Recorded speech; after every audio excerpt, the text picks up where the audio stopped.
नमस्कार सभी को। पिछले वीडियो में अपन ने 30 क्वेश्चन देखे थे जैन और बौद्ध धर्म से। आज देखेंगे अपन 30 से आगे, और अगले जब भी वीडियो आएगा उसमें मैं आपको बताऊंगा जो भी एसएससी या रेलवे द्वारा पूछे गए क्वेश्चन, एक क्वेश्चन पूछा गया है उसके आसपास जितने भी क्वेश्चंस बन रहे हैं वो सारे मैं पॉइंट वहीं कराऊंगा। तो ये वीडियो देखना, उसके बाद अगला वीडियो आप जरूर देखना कैसे भी करके। तो क्वेश्चन है अपना 31। नागार्जुन कौन थे भाई? नागार्जुन ग्रीक राजा था, वैष्णव संत, जैन मठवासी या बौद्ध दार्शनिक। बीपीएससी में आया हुआ क्वेश्चन है। तो मैंने आपको बताया था कि नागार्जुन चीन गया था और ये बौद्ध दार्शनिक था। तो ऑप्शन डी इसका सही उत्तर हो जाएगा भाई, डी इसका सही उत्तर हो जाएगा। अगला है जैन परंपरा के अनुसार महावीर कौन से तीर्थ करते? जैन परंपरा के अनुसार महावीर कौन से तीर्थ करते? पहले 10वें, 18वें या 24वें। तो पहले तो आपको पता है कौन थे, ऋषभदेव। और महावीर स्वामी कौन थे? अंतिम थे। अंतिम कौन से? 24वें। तो ऑप्शन डी इसका सही उत्तर हो जाएगा। चलो आगे देखते हैं अपन। जैन धर्म का आधारभूत बिंदु है, जैन धर्म का आधारभूत बिंदु है कर्मनिष्ठा, अहिंसा या विराग। जैन धर्म का आधारभूत बिंदु है वो है अहिंसा। तो ऑप्शन सी इसका सही उत्तर हो जाएगा। जैन धर्म का आधार बिंदु अहिंसा है। जियो और जीने दो किसने कहा था? जियो और जीने दो ये कहा था महावीर स्वामी ने। और महावीर स्वामी जैन धर्म के अंतिम व 24वें तीर्थकर थे। चलो बात करते हैं अपन तीर्थकरों के क्रम में अंतिम कौन थे? ऋषभदेव ये प्रथम थे, पार्श्वनाथ ये 23वें थे और महावीर स्वामी ये 24वें थे। यानी अंतिम कौन हो गए? महावीर स्वामी। ऑप्शन डी इसका सही उत्तर हो जाएगा। चलो आगे चलते हैं अपन। जैन धर्म में पूर्ण ज्ञान के लिए क्या शब्द है? जैन धर्म में पूर्ण ज्ञान यानी जिसको ज्ञान की प्राप्ति हो जाती है उसे कैवल्य कहा जाता है। यानी महावीर स्वामी को कैवल्य की प्राप्ति हुई थी, ये क्वेश्चन पूछा जा सकता है। तो ऑप्शन आ जाएगा इसमें सी, कैवल्य। तो ऑप्शन सी इसका सही उत्तर हो जाएगा। जैन धर्म में पूर्ण ज्ञान को कैवल्य कहा जाता है। आगे चलते हैं अपन। महावीर स्वामी का जन्म कहाँ हुआ था? महावीर स्वामी का जन्म कहाँ हुआ था? पाटलिपुत्र, मगध, वैशाली में या कुंडग्राम में। आपको बताना है कि महावीर स्वामी का जन्म कहाँ हुआ था। तो देखो महावीर स्वामी का जन्म हुआ था वो हुआ था कुंडग्राम में, कुंडग्राम में। चलो आगे चलते हैं। कनिष्क के शासनकाल में चतुर्थ बौद्ध संगीति सभा किस नगर में आयोजित हुई थी? बताओ। देखें मगध, पाटलिपुत्र, कुंडलवन, कश्मीर या राजगृह।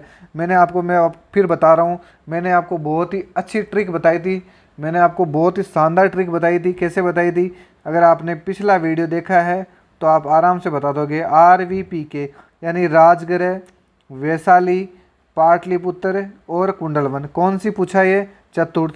चतुर्थ कहाँ हुई थी? कुंडलवन। कुंडलवन मैंने बताया था के फॉर कुंडलवन, के फॉर कश्मीर। फिर मैंने बताया था आपको अध्यक्षता करने वाले, तो ट्रिक से बता रखा था आपको MS TV के हिसाब से ध्यान रखना। तो चौथी में कौन हो जाएगा अध्यक्षता? वसुमित्र। और वही एके यानी कि लास्ट वाली का कौन हो जाएगा? कनिष्क। और ये दे रखा है कनिष्क। चतुर्थ बौद्ध संगीति हुई थी यहाँ। इसके बाद में बौद्ध धर्म 2 भागों में बट गया था, हीनयान और महायान। ये भी आपको ध्यान रखने। चलो आगे चलते हैं अपन। क्वेश्चन फिर आ गया वापस, ये बीपीएससी में, यानी क्वेश्चन वो क्या वो ये वापस थोड़े बहुत चेंज होके रिपीट होते हैं। तृतीय बौद्ध संगीति कहाँ आयोजित हुई? बताओ। देखिए तृतीय बौद्ध संगीति कहाँ आयोजित हुई? वर्ष पाटलिपुत्र, कौशाम्बी या कश्मीर। तो वही ट्रिक थी RVPK। बताओ। देखो 1, 2, तीसरी पाटलिपुत्र में। ऑप्शन बी इसका सही उत्तर हो जाएगा। चलते रहो ऐसे ही। चलो आगे चलते हैं। फिर वापस क्वेश्चन आ गया और थोड़ा सा घुमा के दे दिया कि अशोक के शासनकाल में बौद्ध संगीति किस नगर में आयोजित हुई? तो वही एक का मतलब अज्ञातशत्रु, फिर कालाशोक, फिर अशोक। तो कौन से क्रम की हुई थी? तो तीसरे क्रम की बौद्ध संगीति हुई थी। जगह पूछी है तो RVPK यानी पी में कौन सा हो जाएगा? पाटलिपुत्र। ऑप्शन बी इसका सही उत्तर हो जाएगा। ऐसे याद करनी है, एक ही क्वेश्चन बार बार रिपीट हो रहा है। चलो आगे चलते हैं अपन। निम्नलिखित में से कौन सी बात बौद्ध धर्म और जैन धर्म में सम्मान नहीं है? अहिंसा, वेदों के प्रति उदासीनता, आत्मदमन और रीति रिवाजों की अस्वीकृति। ऐसे क्वेश्चन बहुत तगड़े क्वेश्चन आते हैं, तो ये आपको बताना है कौन सा सही उत्तर हो जाएगा इसमें। तो इसका सही आंसर हो जाएगा आत्म दमन। ऑप्शन सी इसका सही उत्तर हो जाएगा। ये वापस रिपीट हो गया क्वेश्चन। चलो ये क्वेश्चन बताओ मेरे को कि बुद्ध के जीवन की 4 महत्वपूर्ण घटनाएं हैं और ये आपको बतानी है। तो बुद्ध का जन्म कहाँ हुआ था आपको पता ही है। तो मैंने बताया था आपको महात्मा बुद्ध का जन्म हुआ था 563 ईसा पूर्वी को, 563 BC यानी ईसा पूर्वी को। कहाँ पर हुआ था? नेपाल में एक जगह है, नेपाल में एक जगह है लुम्बिनी। महात्मा बुद्ध का जन्म हुआ था लुम्बिनी में। तो कौन सा हो जाएगा? जन्म कहाँ हुआ? जन्म हुआ है लुम्बिनी में। तो यानी पहले आ जाएगा 3 नंबर। ज्ञान की प्राप्ति कहाँ हुई थी? तो वही पीपल के पेड़ के नीचे बोध गया में हुई थी, संबोधि कहा जाता है। तो ज्ञान की प्राप्ति कहाँ हुई? बोध गया में। तो देखो ये हो जाएगा ABCD के हिसाब से अपन को सुमेलित करना है। बहुत ही अच्छा क्वेश्चन है, आप आराम से कर सकते हो। तो बी में क्या आ जाएगा? 2, यानी 3 के बाद में आ जाएगा 2। प्रथम प्रवचन मैंने बताया सारनाथ में, सर्वाधिक प्रवचन ये है श्रावस्ती में, और अंतिम जो प्रवचन है ये कुशीनगर में जहाँ पर बुद्ध की मृत्यु हुई थी। तो ये कौन सा हो जाएगा? सारनाथ। तो ये हो जाएगा 1, सी में का हो जाएगा 1। अगला है निधन या मृत्यु। मृत्यु मैंने बताया था आपको कि जहाँ अंतिम प्रवचन दिया था या अंतिम उपदेश दिया था वहीं पे बुद्ध की मृत्यु हुई है, और वो है कुशीनगर। तो यहाँ क्या हो जाएगा? 4।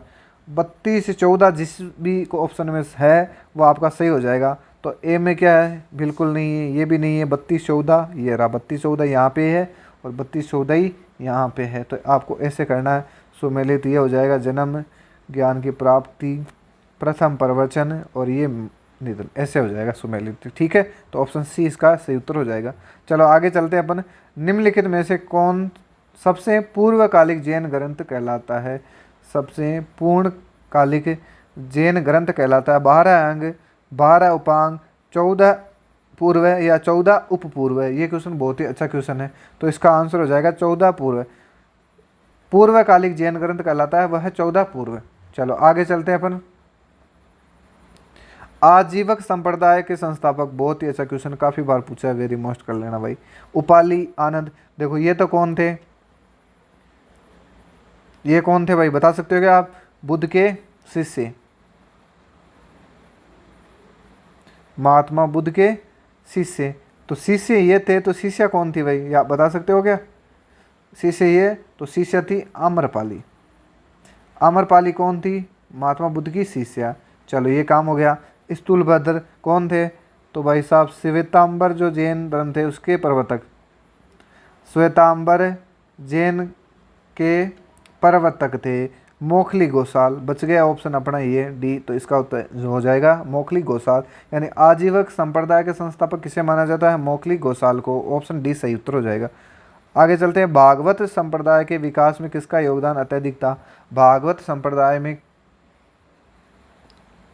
संप्रदाय के विकास में किसका योगदान अत्यधिक था? पार्थियन, हिंद यूनानी, कुषाण या गुप्त। तो ये आपको बताना है। तो देखो भागवत संप्रदाय के विकास में सबसे ज़्यादा योगदान था तो वह था हिंद यूनानियों का। तो ऑप्शन है 20 का सही उत्तर हो जाएगा। बहुत ही अच्छा क्वेश्चन है ये। आगे जब भी जैसे क्वेश्चन लाएंगे अपन, जैसे मैं लेके आया हूँ भागवत संप्रदाय, ये क्वेश्चन आया हुआ है BPSC में। अब इसके आसपास देखो भागवत धर्म, मैं भागवत धर्म को पूरा यहीं क्लियर कर दूंगा मैं। फिर है कुषाण, तो कुषाण को भी इतना गजब कर दूंगा मैं यहीं क्लियर। कुषाण से जितने भी क्वेश्चंस पूछे गए या पूछे जा सकते हैं वो सारे के सारे पॉइंट याद दे दूंगा मैं। गुप्त है, गुप्तों के बारे में भी मैं सारा यहाँ पे दे दूंगा, कोशिश करूँगा काम के। जो फिर कोई बचेगा पॉइंट तो वो अगले वीडियो में अपन कर लेंगे। इस हिसाब से मैं आपको ये पॉइंट करवाने वाला हूँ। इतना शानदार वीडियोज़ मिलेंगे आपको, देखना आप जुड़ोगे तो आपको अंत में इतना जो पॉजिटिविटी मिलेगी, आप सोचोगे कि वास्तव में सही जगह जुड़े अपन। चलो अपन बात करते हैं महावीर स्वामी का प्रथम शिष्य कौन था। तो देखो नीचे से चलते प्रभास, जैन धर्म में नाम ही नहीं सुना अपन ने। विपिन, योसुद नाम से नहीं सुना। जमाली कौन था भाई? जमाली ये दामाद था महावीर स्वामी का, दामाद, और दामाद ही पहला शिष्य था। तो ये भी क्वेश्चन आ सकता है। तो ये क्वेश्चन हो जाएगा ऑप्शन है जमाली। बात करते हैं अपन त्रिसिद्धांतक, सम्यक धारणा, सम्यक चरित्र, सम्यक ज्ञान। जिस धर्म की महिमा है वो आपको बतानी है। तो बताओ किसकी है? सम्यक धारणा, चरित्र, सम्यक ज्ञान, ये है जैन धर्म का मंदिर। तो ये ऑप्शन सी का सी उत्तर हो जाएगा। चलो आगे देखते हैं। अब बात करते हैं, कुशीनगर मल्ल गणराज्य की राजधानी है। दूसरा है महात्मा बुद्ध का महापरिनिर्वाण कुशीनगर में हुआ। देखो कुशीनगर है ये मल्ल गणराज्य की राजधानी है, बिल्कुल सही है। और महात्मा बुद्ध का महापरिनिर्वाण ये कुशीनगर में हुआ, ये भी सही है। तो पहले तो ये देखो ए और आर दोनों सही है, तो आर ए की व्याख्या नहीं करता। बात करते हैं ए आर दोनों सही है तथा आर ए की व्याख्या करता है। तो ये क्वेश्चन आपको देखना है। तो इसमें देखो ए आर दोनों तो सही है ना, दोनों राइट है भाई, ये मैंने आपको बताया है दोनों ही राइट है। लेकिन क्या है ये ए आर की व्याख्या करता है क्या? ए आर दोनों सही है, लेकिन आर है वो ए की व्याख्या नहीं करता। आर है ये ए की व्याख्या नहीं करता, क्योंकि इसका कोई लेना देना नहीं है। तो इसका ऑप्शन हो जाएगा ये वाला। तो आर ए की व्याख्या नहीं करता। ठीक है, आगे चलते हैं। क्वेश्चन है, निम्नलिखित विचार करें निम्नलिखित पर और चैत्य और विहार में अंतर क्या? बहुत ही शानदार क्वेश्चन है, मैं बता दूं। साधारण क्वेश्चन तो सब सही कर देंगे, लेकिन ऐसे क्वेश्चन बहुत ही कम चांस है करने का। चलो बताओ भाई। चैत्य और विहार, भाई विहार पूजा स्थल होता है और चैत्य बौद्ध भिक्षुओं का निवास स्थान। एक बात तो ये है, चैत्य पूजा स्थल होता है जबकि विहार निवास स्थान। दोनों अंतर नहीं है, विहार और चैत्य दोनों ही निवास स्थान के रूप में प्रयोग किए जाते हैं। तो देखो एक चीज़ बताना, चैत्य का आप ध्यान रखना, मैं देखो लॉजिकली बताऊं आपको। चैत्य चैत्य के हिसाब से आप समझना, चेतना चेतना कहाँ करते हैं अपन? पूजा स्थल पर बैठकर। तो चैत्य तो हो जाएगा पूजा स्थल।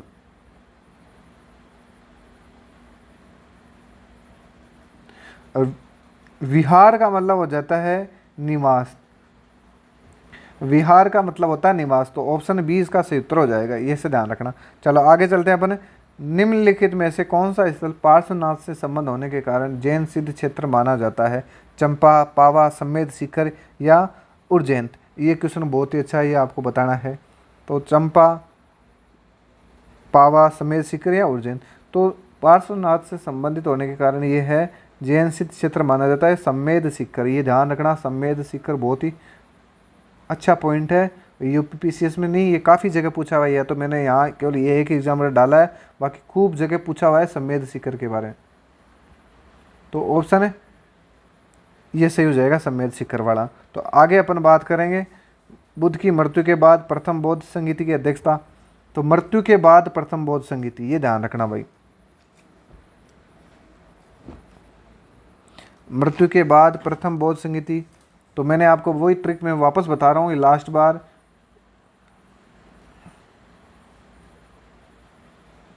Sorry, RVPK MST, RVPK MSTV AK। बताओ, देखिए ये क्या क्वेश्चन पूछा है? प्रथम बौद्ध संगीति, तो ये होगी प्रथम, द्वितीय, तृतीय, चतुर्थ। प्रथम में आ जाओ। प्रथम में जो भी क्वेश्चन पूछे वो यहाँ हो जाएगा। प्रथम बौद्ध संगीति की अध्यक्षता पूछी है, अगर स्थान पूछता तो राजगृह हो जाती। कहाँ? राजगृह है, ठीक है। शासन काल पूछता तो नीचे वाला हो जाता शासन काल। तो ये हो जाता, यानी कौन है? अज्ञात शत्रु। किसके शासन काल में हुई? अज्ञात। अध्यक्षता पूछे तो महाकश्यप। तो महाकश्यप ढूंढो, देखे महाकश्यप ये रहा। तो ऑप्शन ए इसका सही उत्तर हो जाएगा। चलो ये हो गए क्वेश्चन। अगले वीडियो में अपन लेके आएंगे, वो ऐसे लेके आएंगे जो भी क्वेश्चन है उसके आसपास पूरा पॉइंट यहीं करवा दो, तो आपका बहुत अच्छे से कवर हो जाएगा। चलो मिलते हैं अगले वीडियो में। मेरे हिसाब से वीडियो बहुत अच्छा लगा होगा, अगर आपने अंत तक जरूर देखा है तो आप में पेशेंस है और आप जरूर सक्सेस हो सकते हो। तो मिलते हैं अगले वीडियो में।